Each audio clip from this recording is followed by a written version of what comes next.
we got obviously a great opportunity on Thursday night against a really good football team that had a nice victory last week against a very athletic Miami team. They beat North Carolina in a fashion that not a lot of people have been able to do. Coach Fuente in his first season, you can see their guys getting better really every week. Even in a loss, you can see they're starting to grasp their offense and really what what they're trying to do on offense. And of course, with Bud Foster on defense, they've continued to be a dominant defense, not only in the ACC but in the in the nation, I guess, with where they're ranked. Offensively, obviously it's a new offense coordinator, and they do a lot of great things, I think, on offense.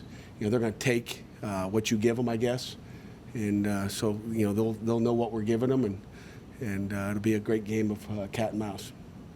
So with that, I'll leave it open for questions. What has made Bud Foster a good coordinator over the years?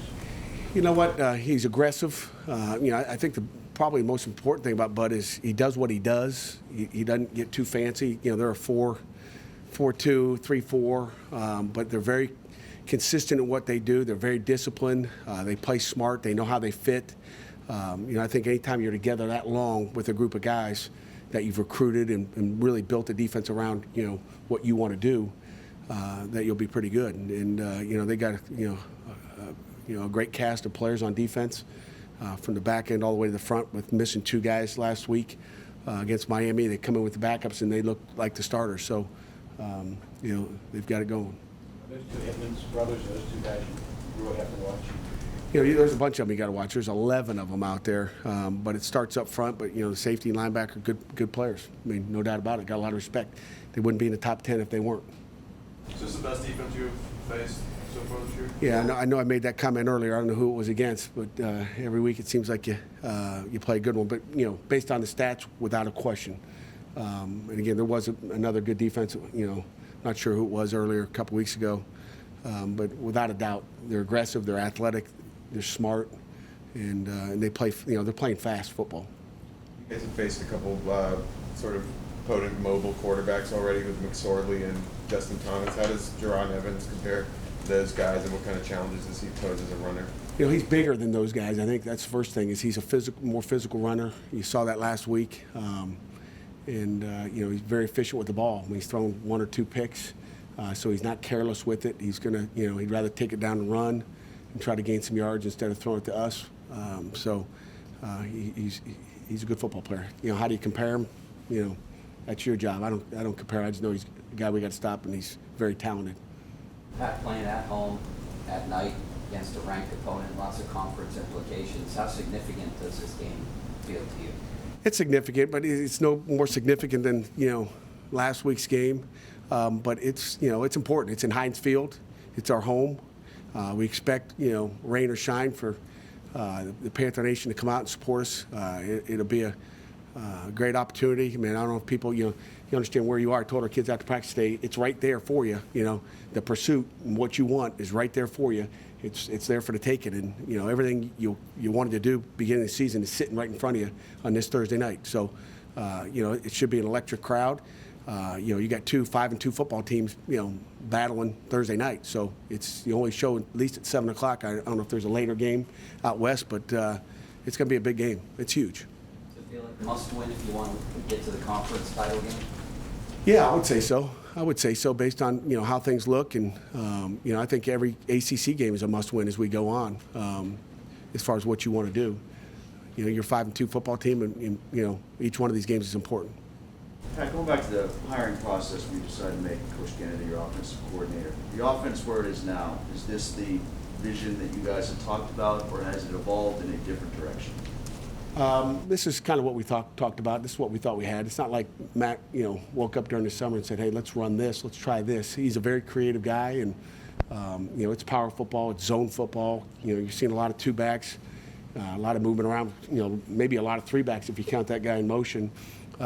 So it's what I thought we'd get when we hired Matt, without question. To that point, him not waking up and just discovering it this summer, right. Did he pitch to you these ideas? Like you say, I looked at your team, this is what I think you have, let's go with this, or did he get in the lab with you collectively after being hired and say, this is probably what's best for us? Well, I think it's, what's best for us and how do you use your talent. But, Matt's had his ideas for years. Again, like I said, he did not wake up to it. And as a good head coach, you never go in there and try to mess with the ingredients that he's done. He's had success wherever he's been. And, for me to come in there and, tell him how to do something, we pass our ideas off, hey, how about this or whatever. But, excuse me, but, he, in the long run, it's really his offense and how he deals with it. Excuse me. So the past couple of weeks, you've had Reggie and Chris Blewett as like fourth captains. Is that sort of to get seniors recognition, or is it more of a merit-based thing for that? Because I know Reggie was the game after he started, Chris was the game after he made field goals. Is it? Yeah. You know what? I don't pick those. So, it's our captains will choose who the honorary captain is. Our game captain for the game, and usually tomorrow they'll choose that. And they've done a great job choosing, whether it was going down to Virginia and using Blewett. Was it because he's from Virginia or was it because he's the game-winning field goal? I don't know. But they've done a great job choosing, and we'll just continue to let them do that. And it does. To me, I really like the format we've got. Because it gives other guys an opportunity to lead. And we have plenty of leaders. 3 are named captains, but it's a great opportunity. Yeah, Jen. Did the extra week give you any time to kind of heal up any particular positions?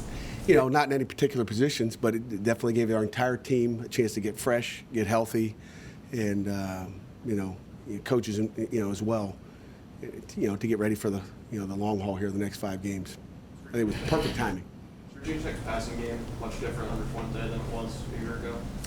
You know what? That's so far in the rearview mirror as far as what they did in the past. I would say yes. It's a new coaching staff, and I think anytime you have a new staff and a new coordinator, it's totally different. So, they're spreading it out, and they're going to do a good job of taking advantage of what you do defensively, where your weaknesses are. You can see it as they go through. They got plays that set up plays, and if you do this, they're going to do that. So I would say it's totally different. William, you look at Virginia Tech offense like that. How much further along with the new coaching scheme are they through 7 games, maybe compared to where they were after 3 or 4? You're saying their defense? Oh, no, offense. Their offense, okay. Every week you see new things. I'll put it that way. We try to set up a game plan based on the games we had. Then all of a sudden, Miami, you see new stuff. Not only new stuff, but new alignments. A new formation with the same personnel grouping. They're going to line up in 2 backs in the backfield most of the time, no tight end, with 3 wideouts. But they move them and make at least 11 to 13 different formations out of it. So you really have to adjust it out. They're doing everything out of 2 backs in the backfield. You look at the personnel they have. They do a good job putting the best personnel they have on the field. I guess offensively speaking, do you even look at tape from the last year, or with the new coaching staff and the new scheme, do you just sort of scrap that? You pretty much scrap it, but you go back and pull out some of the big plays that maybe they had against you, look at it and find out, hey, is there something there that they may take from it? Because I'm sure they peeked at it in the offseason. So you'll take a peek at it to see what's there. But really, and especially on the other side of the ball with Coach Foster, because it is the same defense. You don't put too much stock into it. Did you see any kind of pattern based on what made them lose to Syracuse yet knock off North Carolina and Miami in such convincing fashion? No, you really don't see a pattern. It's maybe just coming ready to play. That's what I would attribute it to. But you can ask him that after. I don't know. Maybe he's answered that in the last couple weeks. Do you think there's a benefit to getting almost an extra full week to prepare for a good team like Virginia Tech, or would you rather maybe ride it on the momentum of your 3-game winning streak? Yeah, you can go either way. You'd like to keep the momentum. You'd like to keep playing and stay in that same rhythm. However, it did give us a chance to get fresh and get healthy. So, I don't think it'll play a big part either way. That won't be an excuse or a benefit. I think it's what it is, and we just got to play with it.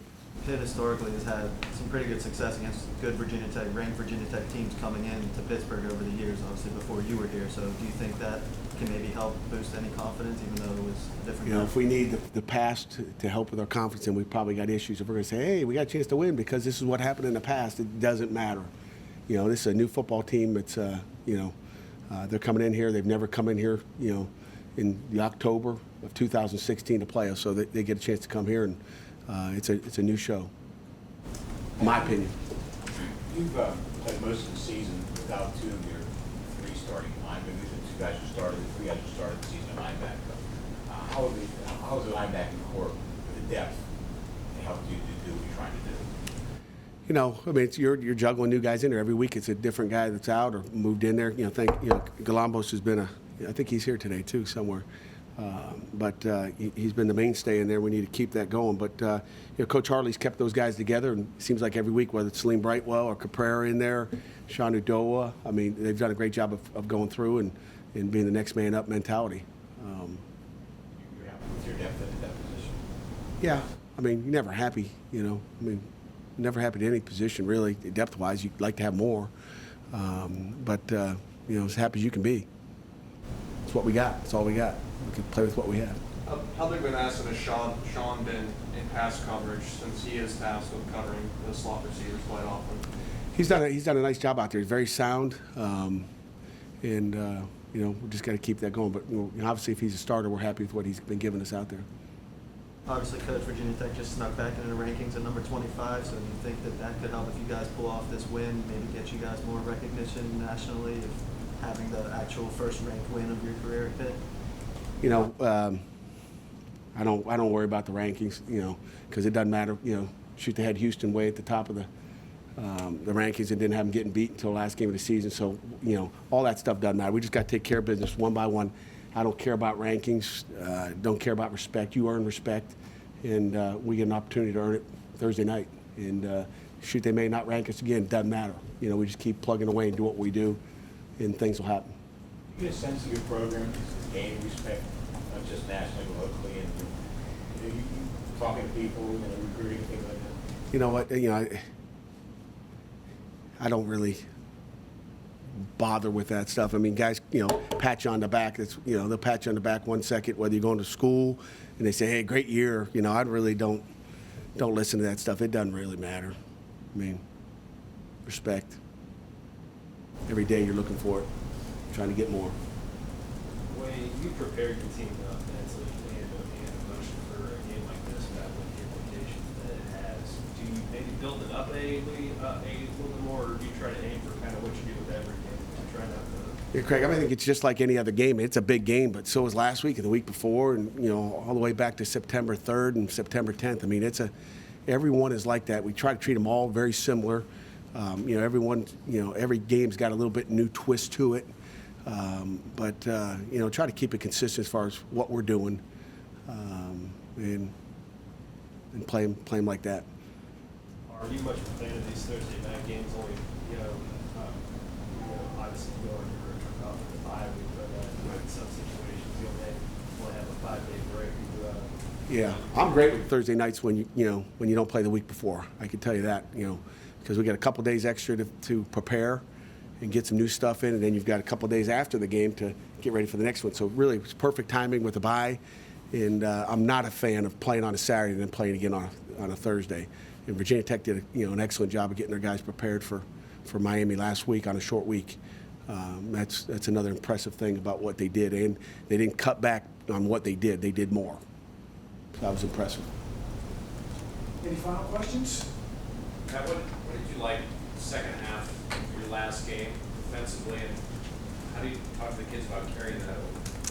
You know, there's no carryover. You know, the kids came out and played a sound second half. I think we gave up 3 points. You know, I forget that was so long ago. But you know, there's really no carryover except to look back and say, hey, what did we do to stop them in the second half, and can we repeat that? But it comes down to fundamentals and attention to detail in what you're looking at and what you're doing, and not trying to do too much. Just play within the defense and do your job. And it's really simple as that, really. I mean, try to make a bigger play, or, hey, I want to get that pick, or I want to get that sack, and not play within the defense. You know, you'll have problems. They got to play together. 11 guys playing as one. I think that's the key. Coach, how big is the crowd going to be an effect for you guys on Thursday? Thursday night, prime time. Kids are going to be fired up. How important? The crowd's got to be. They've got to be a factor. You know, you're looking at a fast tempo offense that probably, and we haven't talked about that, probably be as fast a tempo as we've seen this year. We've played in practice for faster tempo in practice, but really haven't seen it on game day.